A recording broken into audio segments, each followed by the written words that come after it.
గారు and director ఇద్దరికి మీ ఇద్దరికి, ఎందుకంటే ఒక మంచి సినిమా ఇచ్చారు మీకు. అంటే ఈ మధ్యకాలంలో నేను చూసిన one of the best film ఇది. అంటే ఒక మంచి కల్ట్ ఫిలిం చూసిన ఫీలింగ్ నాకు నిజంగా. అంటే ఈ సినిమా గురించి నేను చెప్పాలని మనస్ఫూర్తిగా వచ్చాను నేను. అంటే ఒక మంచి సినిమా చూస్తే అది మనల్ని వెంటాడుతుంది.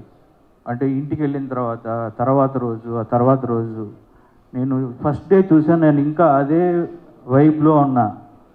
నాకు ఈ సినిమా చాలా బాగా నచ్చింది. అంటే నేను ఫస్ట్ డే బ్రదర్ మారుతి కూడా అదే థియేటర్లో ఇద్దరు ఒకే స్క్రీన్లో చూసాం. నేను సినిమా చూస్తున్నంతసేపు ఒక జీవితం చూస్తున్నా అన్న ఫీలింగ్ కలిగింది. ఒక కల్ట్ ఫిల్మ్ చూసాను నేను. వెంటనే బయటికి రాగానే డైరెక్టర్ ఎవరు ఒకసారి చూశాను. నేను కూడా చూసిన తర్వాత ఎక్స్ట్రాడినరీ స్క్రీన్ ప్లే. ఈ మధ్యకాలంలో ఒక మంచి కథని చాలా చాలా బాగా చాలా జెన్యూన్గా చెప్పారు. దాన్ని విజయ్ సేతుపతి గారు నెక్స్ట్ లెవెల్కి తీసుకెళ్లారు. విజయ్ సేతుపతి గారి గురించి నేను చెప్పాల్సిన అవసరం లేదు. మనకున్న ఇండియాలో ఉన్న బెస్ట్ యాక్టర్స్లో one of the best Vijay Sethupathi garu. ఆయన జమ్ అంతే, ఆయన జమ్. ఆయనతోటి నేను ఒకే ఒక రోజు ఫుల్ డే ట్రావెల్ అయ్యాను. చూసినప్పుడు ఆయన పర్టికులర్గా ఆయన క్యారెక్టరు, ఆయన అది వేరు. ఎవరు లేరు మీలాంటి వాళ్ళు, ఎవరు లేరు sir. You are only one Vijay Sethupathi అంతే. అండ్ నాకు ఇంకా ఈ సినిమాలో ప్రతి క్యారెక్టర్, అంటే నటి గారు సూపర్ సార్, అంటే ఎక్స్ట్రాడినరీగా చేశారు. అండ్ థియేటర్లో హై మూమెంట్, ఆ సీన్ ఎక్స్ట్రాడినరీ ఉంది. అలానే ఈ సినిమాలో చేసిన ప్రతి క్యారెక్టరు ఎక్స్ట్రాడినరీ, అందరూ చాలా బాగా చేశారు.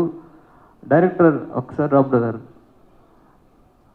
నేను నిజంగా ఇతను చూసిన తర్వాత నాకు చాలా ఇలాంటి స్క్రీన్ ప్లే చేశాడు ఈ డైరెక్టర్ అని నేను కలవాలనుకున్నాను. తర్వాత అనుకోకుండా ఇలా కలవటం very very very happy and super brother, you did great job, అంతే గ్రేట్ జాబ్. అండ్ ఇలానే ఈ ప్రొడ్యూసర్ గారు సుధన్ గారు అండ్ అలానే తిరుపతి ప్రసాద్ గారు తెలుగులో రిలీజ్ చేశారు. అలానే మన మైద్మా చూడండి. నేను మా బుడ్డోడిని తీసుకెళ్ళా, నా కొడుకు క్రాక్లో చేశాడు కదా వాడు, ఆ బుడ్డోడిని తీసుకెళ్ళా ఫస్ట్ డేనే. తీసుకెళ్తే వాడు సినిమా చూసిన తర్వాత బయటకు వచ్చిన తర్వాత సినిమా ఎలా ఉందిరా అన్న నాన్న ప్లాట్ ట్విస్ట్ అదిరిపోయింది అన్నాడు. ఏంటి అన్న ప్లాట్ ట్విస్ట్ అదిరింది అన్నాడు. ప్లాట్ ట్విస్ట్ ఏంట్రా, నీకు ప్లాట్ ట్విస్ట్ ఇవన్నీ నీకు ఎలా తెలుసు అన్న. అదేం నాన్న ట్విస్టులు వచ్చినాయి కదా, ఇది ప్లాట్ అంటే కథ కదా అంటున్నాడు. ఒరే నీకేంట్రా ఈ జనరేషన్ ఏంటి, మాకు ప్లాట్ పాయింట్ ప్లాట్ ట్విస్ట్ తెలియాలంటే ఇండస్ట్రీలోకి వచ్చిన తర్వాత రైటర్స్తో కూర్చున్న తర్వాత అప్పుడు మాకు తెలిసింది. ఇప్పుడున్న జనరేషన్ అలా లేరు. వాడు 7-8 ఇయర్స్కే మాట్లాడేస్తున్నారు. వాళ్ళ ఫ్రెండ్స్కి చెప్తున్నాడు ఆ సినిమా చూశాను ఇది అని. అంటే ఈ సినిమా రూట్స్లోకి వెళ్ళిపోయింది. ఇది ఒక కల్ట్ ఫిల్మ్, అందుకే చెప్తున్నా. అండ్ ఈ మంచి సినిమాని ఇచ్చినందుకు విజయ్ సేతుపతి గారికి, అలానే మీ 50th ఫిల్మ్ అండి, ఇది ఒక మంచి ఫిల్మ్ ఇచ్చినందుకు థ్యాంక్ యూ అండి. Thank you.